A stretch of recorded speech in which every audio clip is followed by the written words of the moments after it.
Hello and welcome to Holy Land Uncovered. I'm Sivan Raviv. Thank you for watching. On our show today, we'll mark New Year's Day with celebrations from around the world. We'll explore a special forecast of what 2018 may look like. We'll take a look at the Christmas Mass in Bethlehem, and we'll revisit some of the stories which made headlines here in the Holy Land in 2017.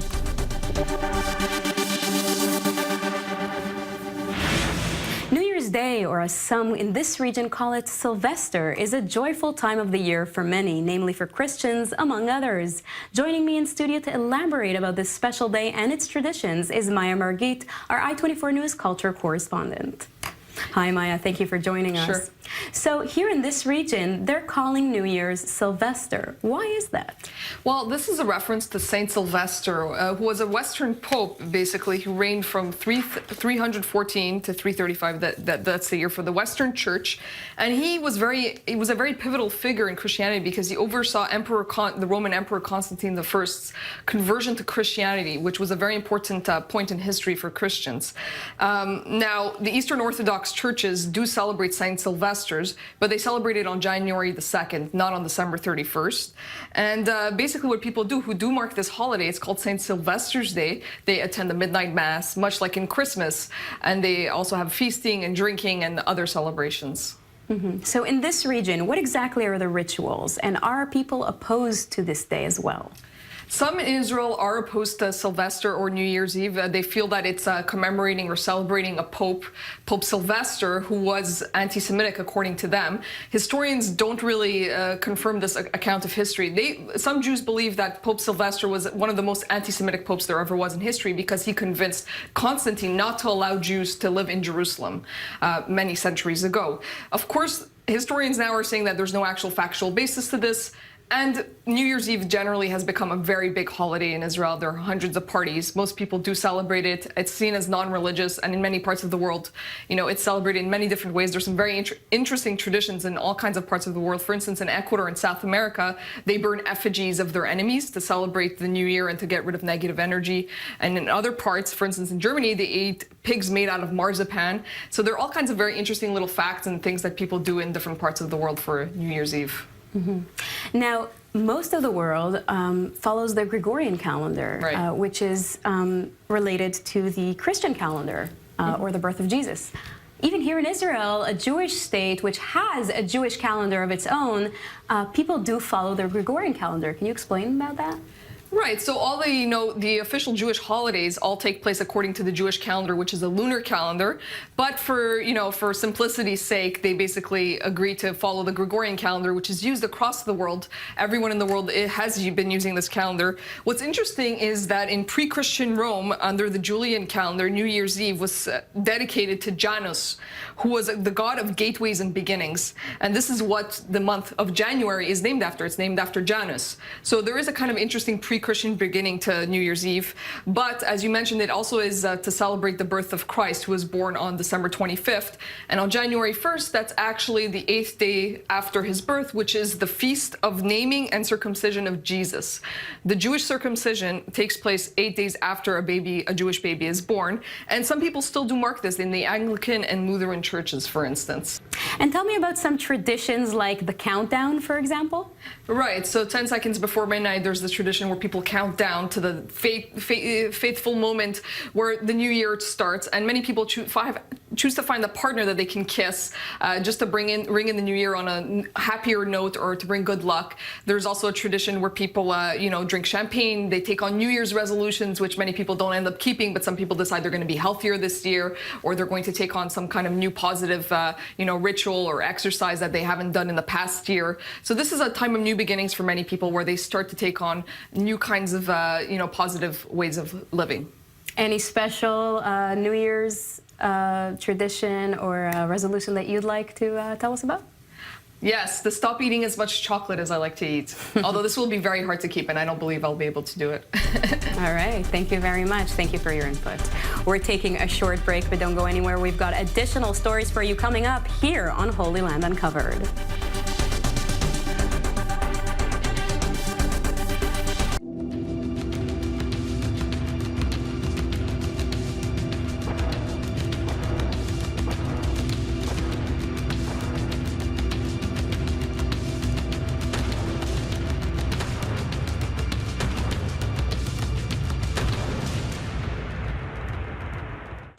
There's more to the news than meets the eye. Many voices, many faces, with interests often at odds.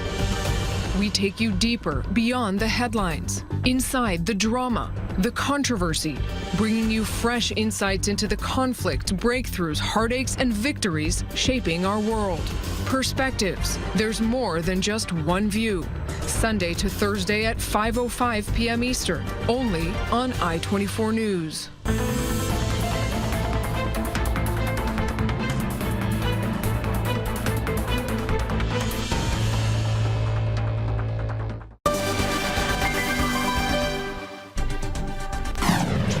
Thank you for joining. You're watching Holy Land Uncovered. I'm Sivan Raviv.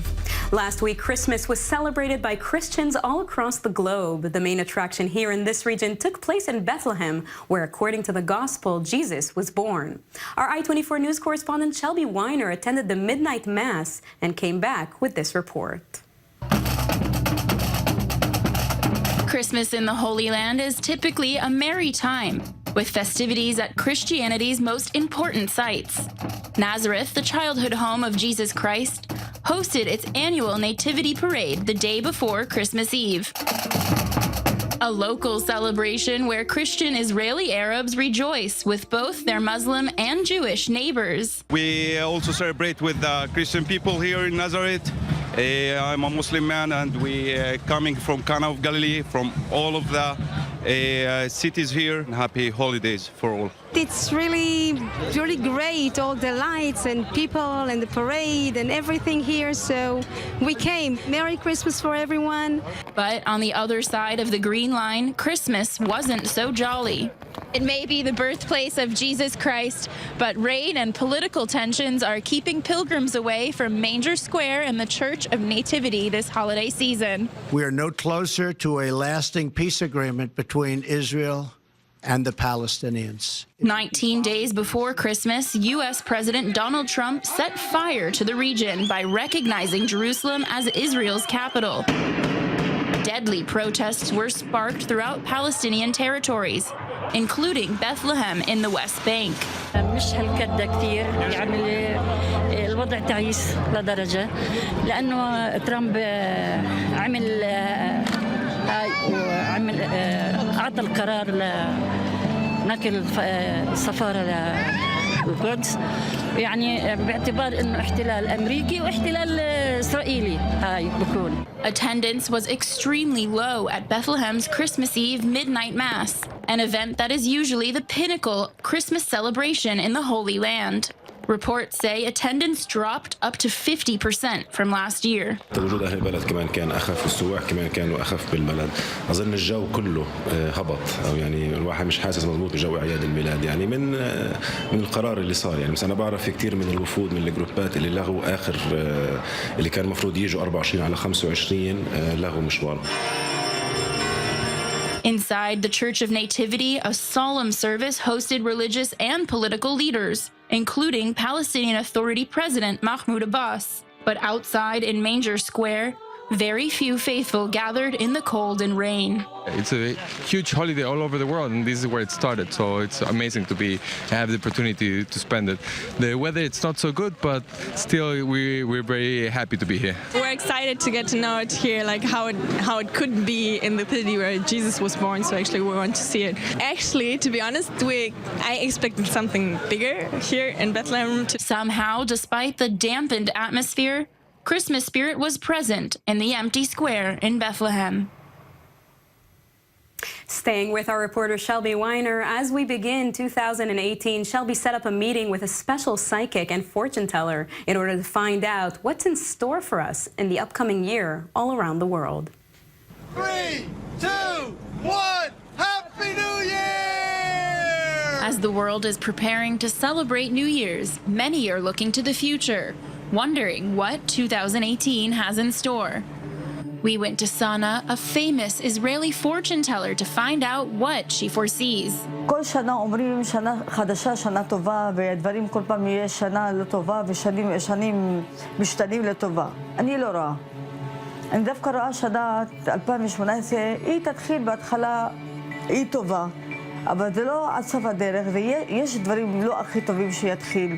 גם קצת מלחמות, גם קצת פיגועים, והמדינות הרבה יתערבבו, ויהיה הרבה סביבון בעולם. הנה, זה המלחמה שתהיה. זה לא מפסיק. כל הזמן מחפשים, כל הזמן יש בלגן. She read her tarot cards on Israel specifically, and here too, the forecast is not optimistic. יש שקט, on-off, אבל זה לא יפסיק. כל הזמן באים אנשים חדשים, עושים עוד יותר טרור. According to Sana, her ability to see the future comes from her family and is a gift she was born with. יש לי סבתא שהיא בדואית, והייתה מגלה עתידות בקפה. היא הייתה מבוגרת מאוד, בת 80.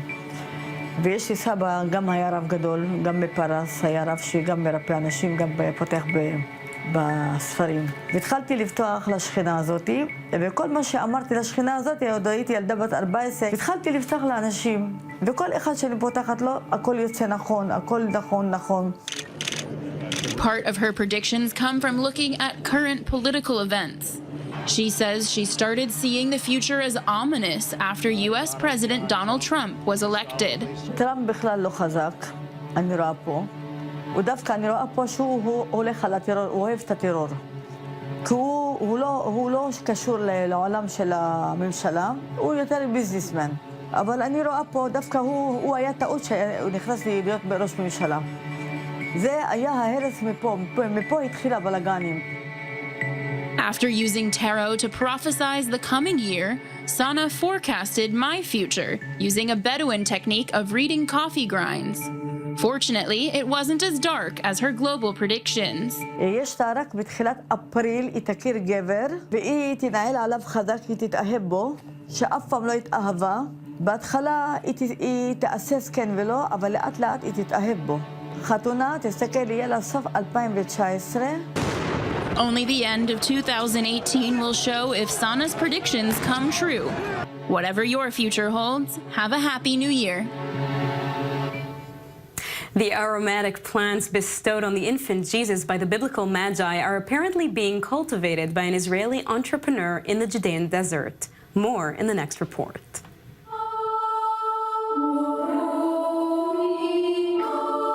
They followed a star to Bethlehem. The Magi, sometimes referred to as the three wise men, journeyed to Jerusalem, ending up in Bethlehem to see the newborn Jesus. The Gospel of Matthew never calls them kings, doesn't mention how many they were, and doesn't reveal their names.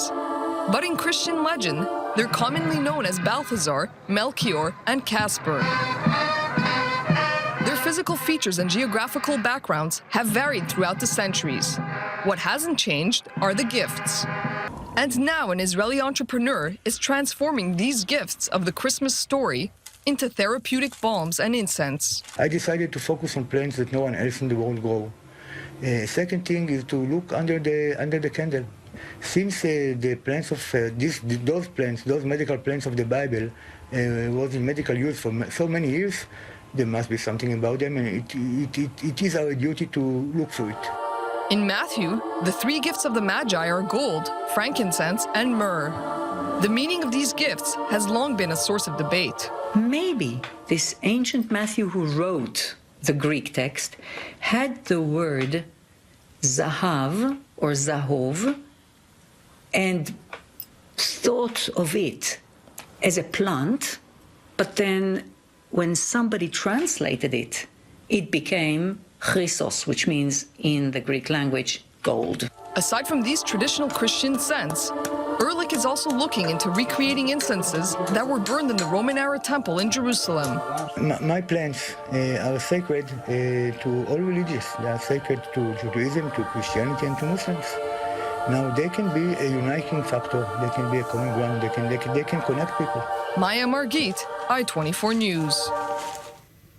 We're taking another short break, but don't go anywhere. When we return, we've got more for you from the Holy Land.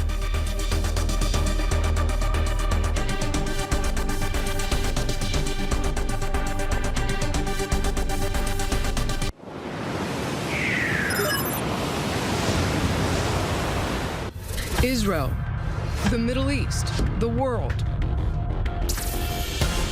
Get your daily dose every morning on I-24 News. News from around the world to around the corner. Jeff Smith brings you the top stories, the hard news, and analysis you need to know. Weekday mornings at 7:05 a.m. Eastern, only on I-24 News. Go beyond the headlines every day on I-24 News. Host Ami Kaufman talks to the news makers and pundits to bring you the story behind the headlines. The Spin Room with Ami Kaufman, Sunday to Thursday at 8:05 p.m. Eastern. I'm Emily Francis on I-24 News. Join us on Trending right here on the show that shines the light on the many amazing people doing positive work to inspire. This is the show about building bridges. Weekdays at 8 a.m. Eastern, only on I-24 News.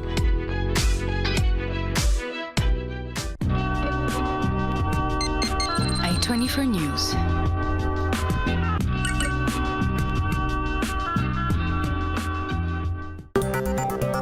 News 24 is a Spanish-language weekly news magazine on I-24 News, presented by respected journalists Carlos Gurovich and Damian Pachter, bringing you news and analysis of the most important issues of the Middle East and Israel, with the added perspective of the impact on the Spanish-speaking world.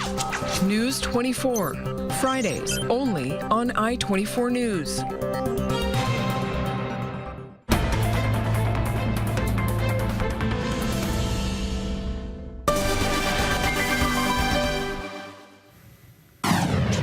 Hi, and thank you for watching this special edition of Holy Land Uncovered. I'm Sivan Raviv. This past year, our correspondent Shelby Weiner took us through her journey across the Holy Land, exploring the many communities which make this place so unique and sacred. One of the most interesting stories was about the Beth Israel community, also known as Yah. This special group believes they are the descendants of the lost Israelite tribes, and that Tel Arad, an archaeological site in southern Israel, is in fact the real location of biblical Jerusalem. Let's take a look. When the cabbage came, the Geshem came. When the cabbage came, the Geshem came. The children of Israel have found Mount Zion. Hallelujah!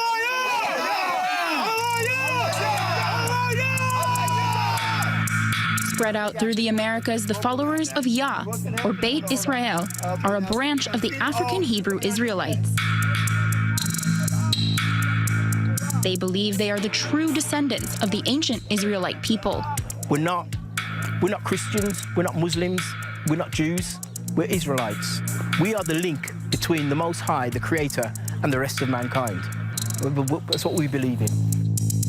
The group believes their forefathers were uprooted from the Holy Land after breaking the Law of Commandments.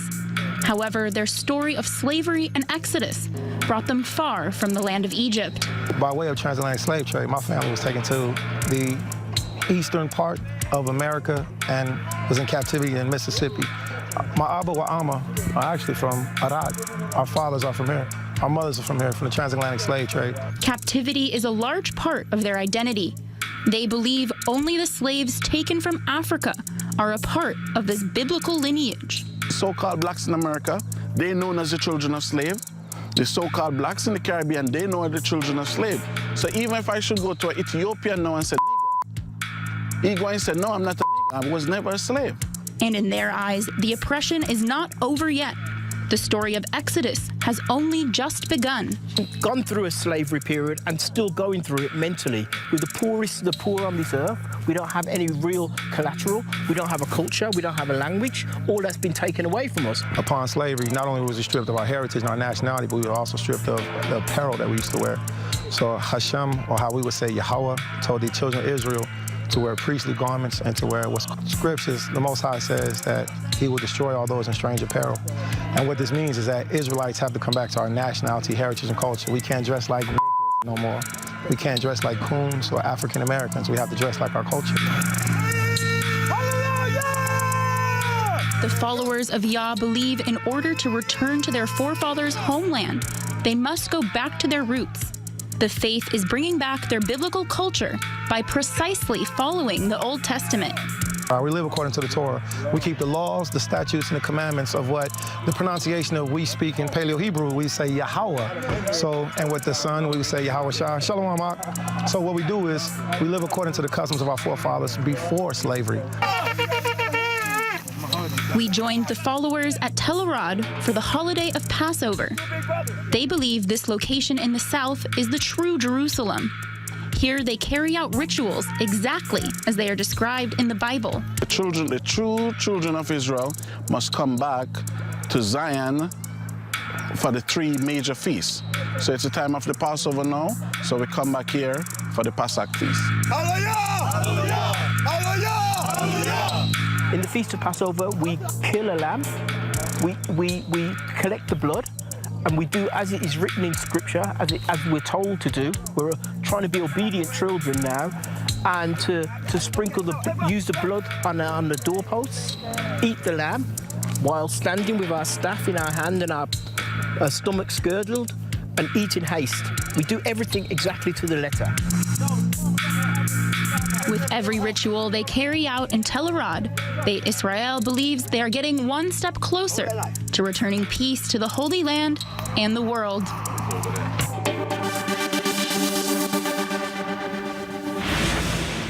Jerusalem is filled with hidden gems, ones we explored here on Holy Land Uncovered every week. One of them is The Factory, a deserted house transformed into an art gallery. Check it out.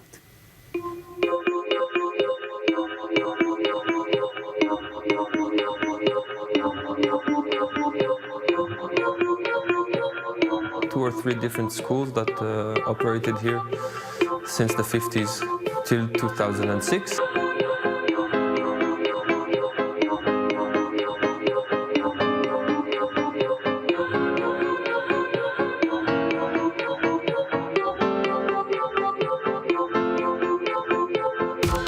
What we try to do here is to raise a new breed of culture center, one that gives a home and a stage for the full life cycle of art making.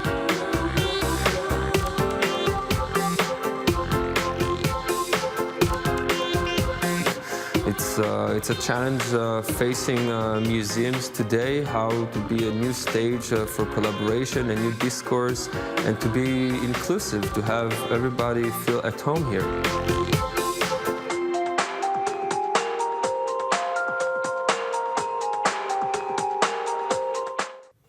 We're taking a short break. Next on Holy Land Uncovered, we'll take a look at the renovation of the Church of the Holy Sepulchre. We'll also visit the Judean Desert. Don't go anywhere. We'll be right back.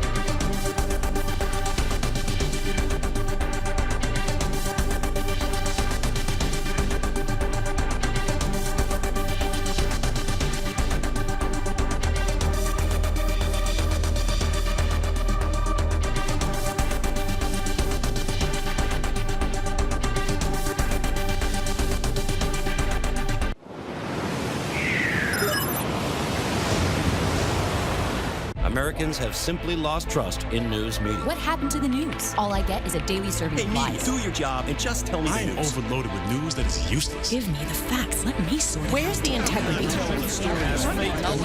Why is the news so biased? I will never trust the media.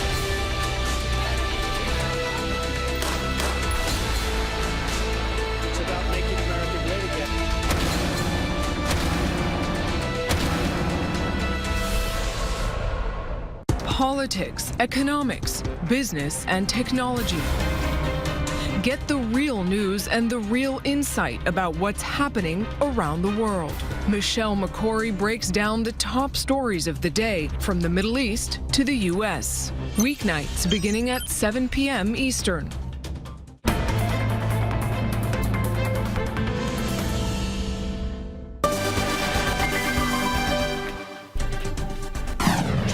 Thank you for watching Holy Land Uncovered. I'm Sivan Raviv. We'd like to take you back to some of our best stories of the year. In 2017, a rare renovation took place in one of the most sacred places to Christianity, the Church of the Holy Sepulchre in Jerusalem. Our correspondent, Jordana Miller, had the story. Christian who visits the Holy Land comes here to the majestic and awe-inspiring Church of the Holy Sepulchre. Among its cupolas, decorative altars, and hanging candelabras, the most important chapter in the life of Jesus unfolds. This is the spot where the faithful believe Jesus was crucified, his lifeless body anointed on this stone and prepared for burial. And in this small, dimly lit cavern, tradition says Jesus was buried in this tomb. 3 days later, he was resurrected. St. Paul says that if there was no resurrection, the Christian kerygma, or the Christian faith and message, would be in vain, empty, right? Which means for the Christian world, especially the Orthodox world, the resurrection of Christ is the Alpha and Omega of Christian faith. It's no wonder this is considered the holiest spot in Christianity.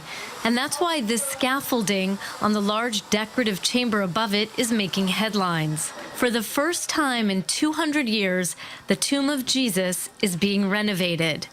Along with prayer, the sound of picks and cement makers are echoing through the cavernous church. A mini truck is as much a fixture now as the clergy. The goal? To reinforce the massive marble structure of the chamber above Jesus' tomb, what's called the edicule. Water and humidity have degraded the mortar, warping the structure. Architect Antonia Moropoulou is the scientific director of the renovations. Even though we are going to accomplish this work with all the conservation procedures appropriate, like cleaning and protecting, we are going in the same time to monitor all the documentation that is now revealed. I mean, the historic layers. Those layers of history go back to the 4th century, when the church was first built and the spot of Jesus' burial first marked. On top of that are remnants from the Crusader period, and higher still, traces from 1810, when a fire destroyed the last edicule. Moropoulou is overseeing 10 conservationists and 30 other workers. It's the same team that helped restore the Acropolis in Athens. She took me inside the construction area where her teams are working almost around the clock. What will be done here at the exterior? As I told you, we are dismantling the marble slabs. We are going to reinforce the masonry and homogenize it with the holy rock and repair the comninos phases of mortars and concrete. Then we will readjust the marble slabs with titanium bolts and anchors, and that will assure the structural health and integrity of the edicule.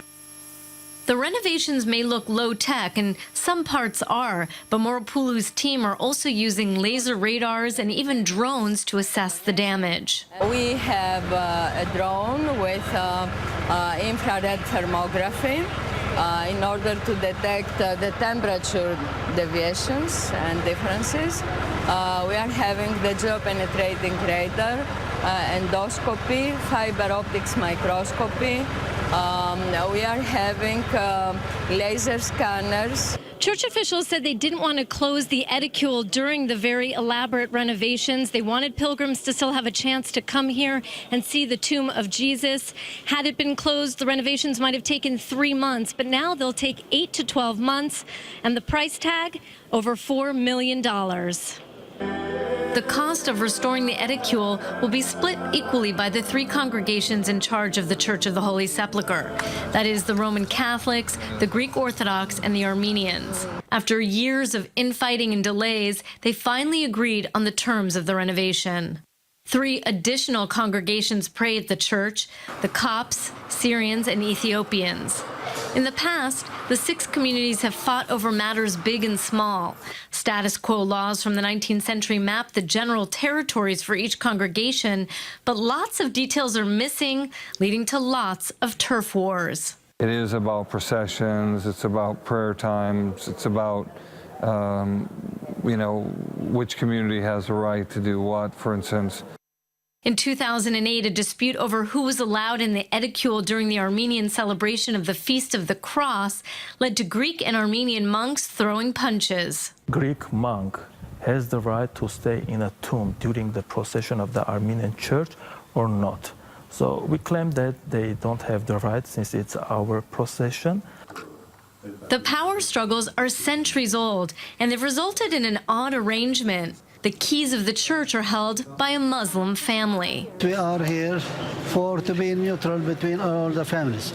And you see, this is our lock here of the church that I use it for closing the church. And here is written in the Turkish, Ottoman period on the hands. And this doors goes back to 1880 because it was a big fire in the church. So we are the neutral people to regard and take care of the place. Waj Nusebe's family has been opening and locking the doors of the church since the 7th century, and it's not likely he'll turn the keys over anytime soon. After so much discord, the tomb renovation project has unified the congregations. Each community really offered all that the community can offers for the convenience of the work there. For example, the Armenian church, they are offered the 2 upper rooms to the project so that it can be used as a laboratory for the workers. The most remarkable and some say the most mystical part of the renovation came when researchers decided to unseal the tomb of Jesus for the first time in 500 years. It is a great moment for my life because to be in contact with the history materialized in materials and structures here and design, and to be in contact with these values that we are preserving. It's a mysterious procedure. Just in time for Easter, Moropolo's team completed the renovation. The iron cage that once supported the edicule, now gone. Inside, the tomb of Jesus reinforced and resealed, and something new for Christian pilgrims. A window that exposes what's believed to be the original rock of the 2,000-year-old cave where Jesus was buried. Religious leaders gathered to celebrate. This restoration of the sacred edicule is not only a gift to our Holy Land, but to the whole world. The unity that is demonstrated in this restoration must be an inspiration to the peoples of our region, especially in times when our world is experiencing unfathomable difficulties and confusion. A holy message from one of the world's holiest sites. Jordana Miller, I-24 News, Jerusalem.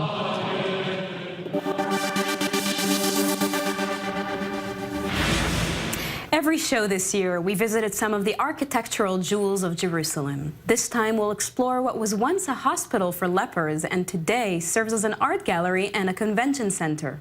Welcome to the Hansen House.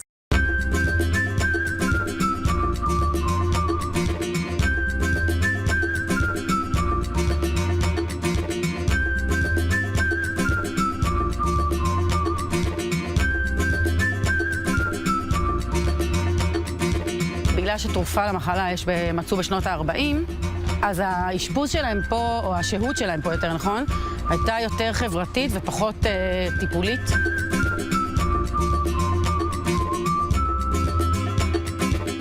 הרעיון של בית הנסן בכלל, זה בעצם בית לגופים שכולם נושקים בתמה שלנו בצורות מאוד מאוד שונות.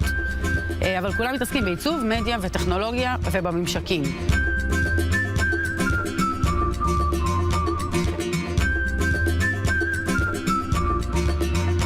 זה בהחלט נושא חם, והוא לא יורד מסדר היום כשאתה נפגש עם אמנים או אנשי תוכן לגבי תכנים שייכנסו למקום.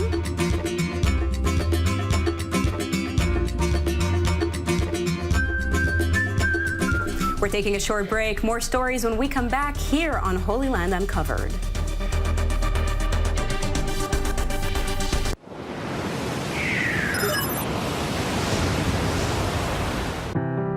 Stories. Stories that touch your heart and open your eyes. Stories that take you on a journey and show you something you will never forget. Look through the lens and see what others see. High definition, documentaries and discussions that connect us all. Join Lauren Izzo weeknights at 10:03 p.m. Eastern, only on I-24 News. Fearless, timely, and always engaging. Every night, David Schuster brings the news from around the world to your front door. Watch Stateside, weeknights at 9 p.m. Eastern, only on I-24 News.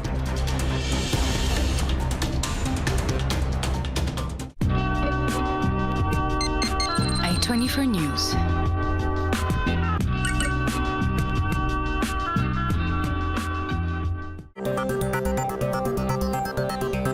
News 24 es el magazine semanal de noticias y análisis en español de I-24 News. Mi nombre es Carlos Gurovich y conmigo en el estudio Damián Pachter y Yaniv Azulay. Analizaremos todo lo que pasa en Israel y el Medio Oriente. También pondremos nuestra mirada en el mundo hispanoparlante. News 24 es el magazine semanal en español todos los viernes solo en I-24 News.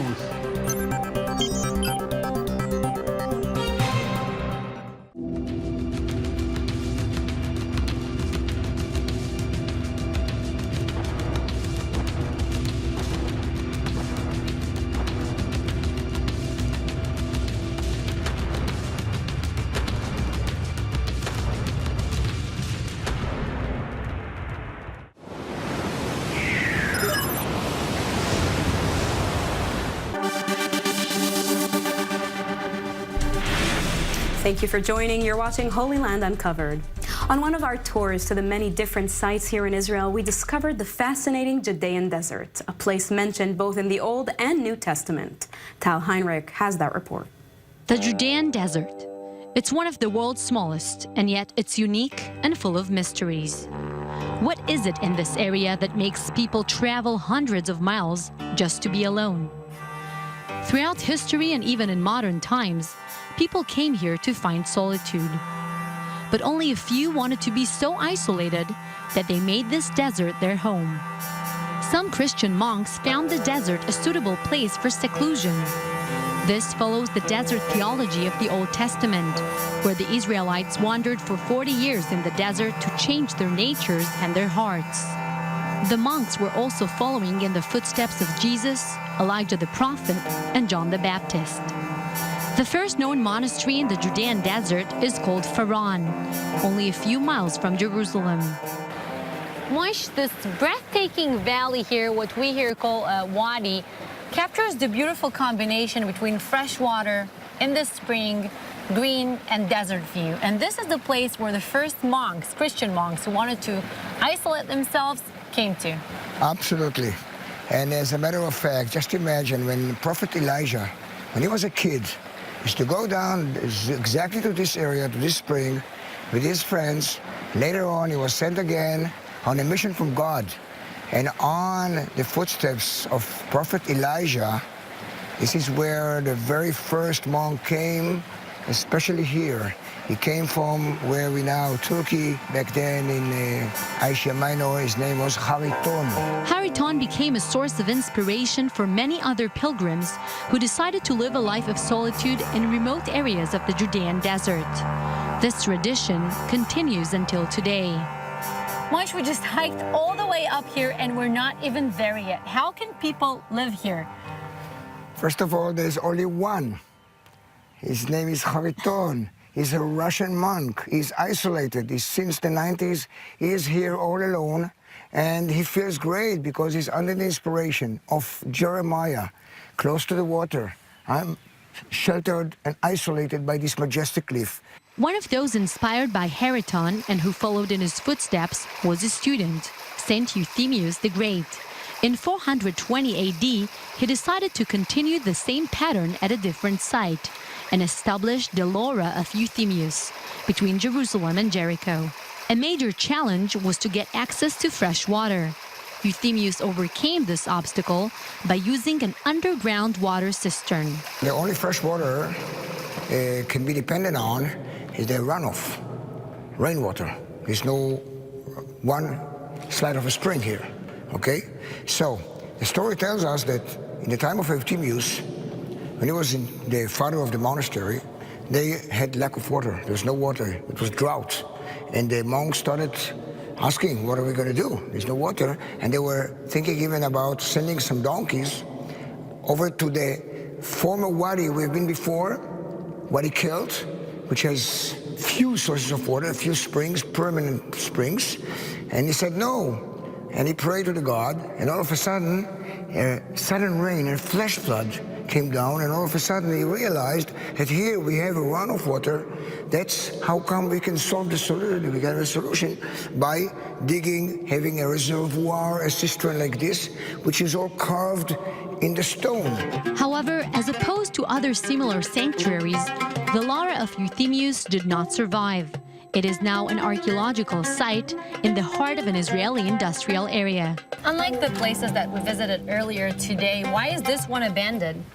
This was abandoned because, first of all, as different from where we have been before, which has, natural cliffs and natural protection, this is open space. And it was, first of all, invaded by the Persian as the others, 614, and later on 628, 640, again by the Muslims. And there was no need anymore for this particular site, rather than the others that people seeked more isolation. Here, this was abandoned and not used for hundreds of years. Our next destination is St. George's Monastery.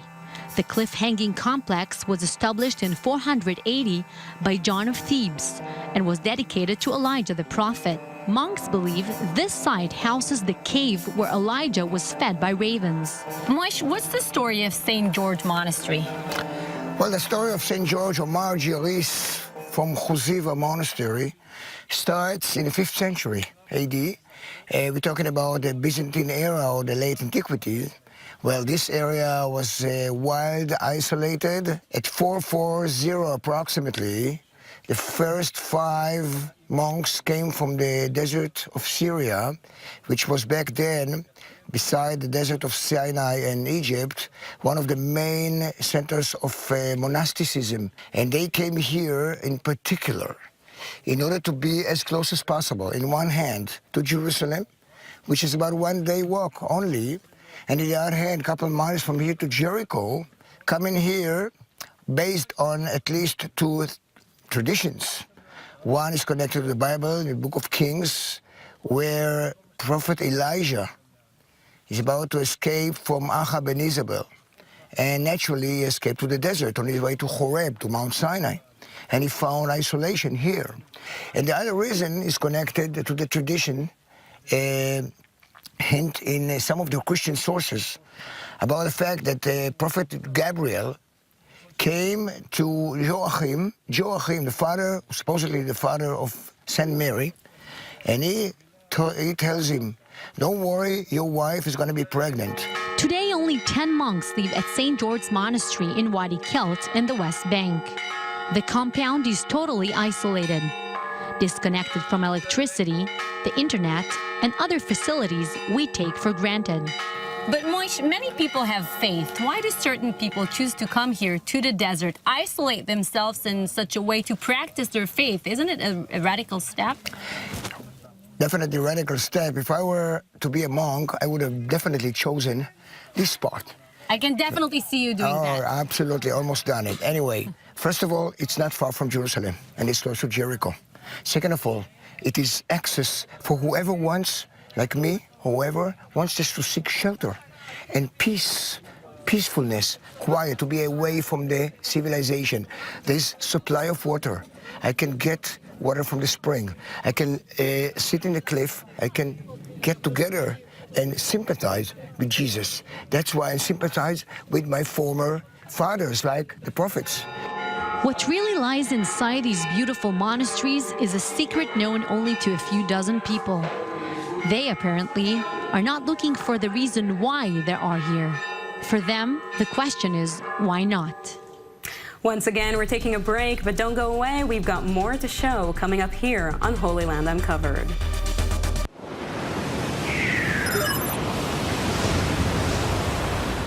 I'm Khaled Ben David. And I'm Nareet Ben. Join us on The Rundown here in the heart of the Middle East for a candid conversation. A closer look at the stories born out of this region and driving changes all the way to Washington. Every Monday through Friday at 1 p.m. Eastern, only on I-24 News.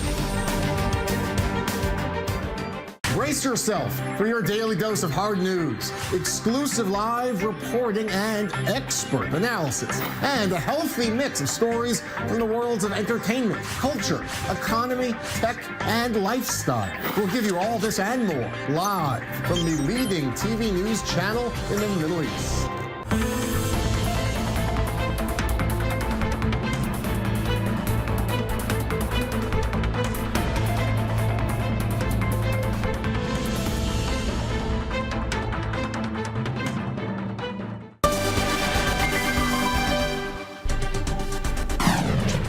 Thank you for staying. You're watching Holy Land Uncovered. I'm Sivan Raviv. 2017 will be remembered as a year of conflicts and disputes, including those that took place here in the Holy Land. From clashes in the West Bank to U.S. President Donald Trump's announcement declaring Jerusalem as Israel's capital. Nevertheless, we were also introduced to building bridges and to attempts of reconciliation. One of these cases was exclusively captured by our reporter Shelby Weiner, as a rare meeting took place between Jewish officials and representatives on behalf of the Orthodox Church, including its head, Bartholomew I. Take a look. The Christian Orthodox Church and the Jewish faith historically did not have the best relationship. But 4 decades ago, the two religions decided to begin a new chapter, one of open dialogue and understanding.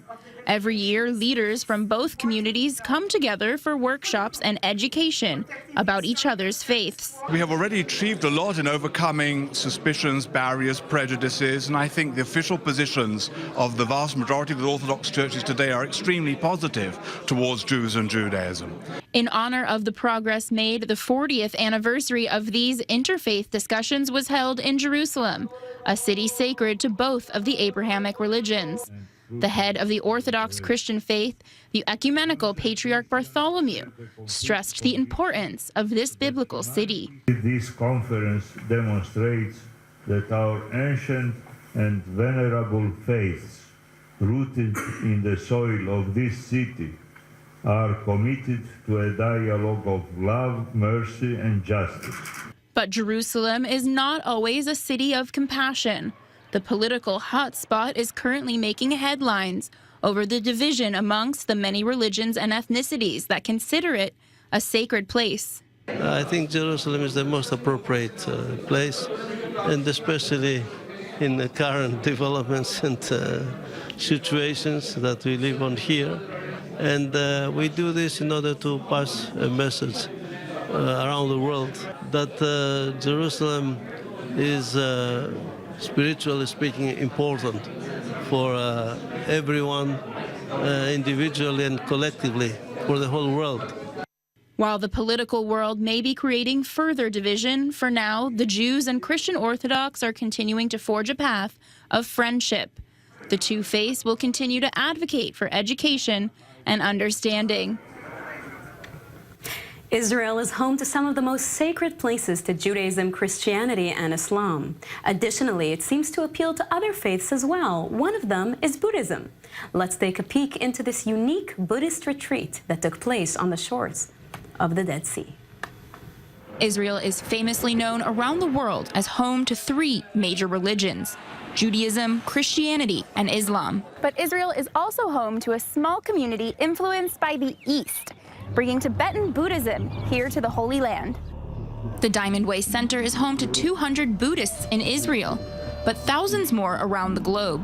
The organization was founded by Lama Ole Nyadol, a spiritual leader from Denmark who preaches Buddhist principles for a Western audience. Lama Ole's teachings found their way to Israel with Jewish immigrants under the law of return.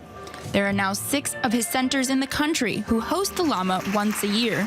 We asked the Lama to show us this spiritual practice. What I use is what is called this. It's called a gaul. It means a container of treasure. I mean, human treasure, emotional treasure. And this was given by my teacher who died, called the Karmapa. He gave me a power. I put that on the top of people's heads, and I myself feel something, and they also feel something. It's like the magnetism in the body, or something is influenced, and that's what we call blessing. Lama Ole gave his blessing to individuals who waited in long lines for their private moment with the leader. But he also performed Buddhist weddings, or blessings for couples together. It was just joy, yeah, that we can be together and we can be with Lama. And for me, as always, with encountering the Lama, so I feel grateful, mainly. I think it's really like pushing you more and more to develop in couple for the good of all beings. It's really close moment with your wife or with your husband and with the Lama, and you know that you do it for benefit of all. The Lama's followers travel thousands of miles to be in his presence. 2/3 of this retreat were internationals who had no connection to Israel or its 3 religions. Angela, you traveled a long way here from Australia. What is it like to learn about Buddhism here in Israel? Well, Israel is a fantastic country. Actually, I've been really touched by coming here. It's my first time. And, you know, I think it's really nice that in Israel, you've got so many cultures and so many religions here with like very long histories. It's really nice and heartwarming that you can also welcome Buddhism as well. Despite its European origins, the Buddhist Diamond Way centers have found a home in Israel. Its community may be small, but its faith is strong. That's all for this special edition of Holy Land Uncovered. We hope you enjoyed the show. For more on these stories and others, follow us on Facebook, on Twitter, and on our website. That's i24news.tv. I'm Sivan Raviv. Happy New Year.